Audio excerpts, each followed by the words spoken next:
I was actually thinking the other day, it's like, if it wasn't for Made in the West, would I still be making films? I'm sure I would still be creative, or maybe still making films, but as much, because that's been a catalyst of me seeing, oh, it's possible. Because I grew up sort of my parents telling me, like, you've got to have a real job, you've got to, all that sort of thing.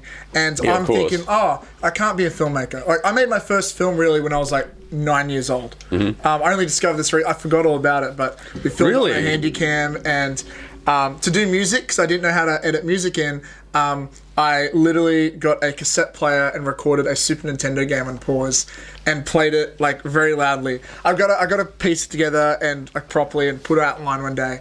But like I've always been making, I totally forgot about this until very recently. That's really cool, man. Yeah, thanks. But, 9-year-old Matt says thanks. 9-year-old Matt's in the background going, yeah, thanks, man. Thanks, man. But, like, I know I'd always be creative, like, even, like, in between stuff. I've been doing music. I'm back in music again, actually. I'll show you some stuff later. Yeah, okay. But... Yeah, I've got some recordings I'll show you later. We'll trade. Yeah, we'll trade. Yeah. But, like... I found this as an inspirational thing to like, oh, I can keep going at it and I can keep doing stuff because I had a place to go to see what was going on.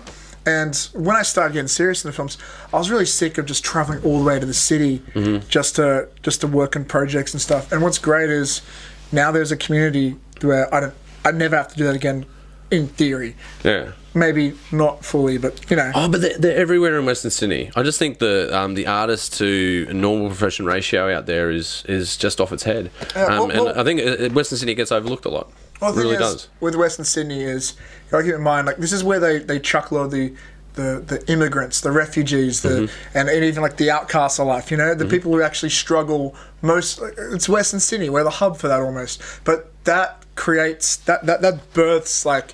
An artistic spirit, I feel, I heard a saying once is like some of the greatest art comes from pain, comes from people who've struggled and stuff like that, Hell, it's the reason hip-hop kind of exists, like to some extent.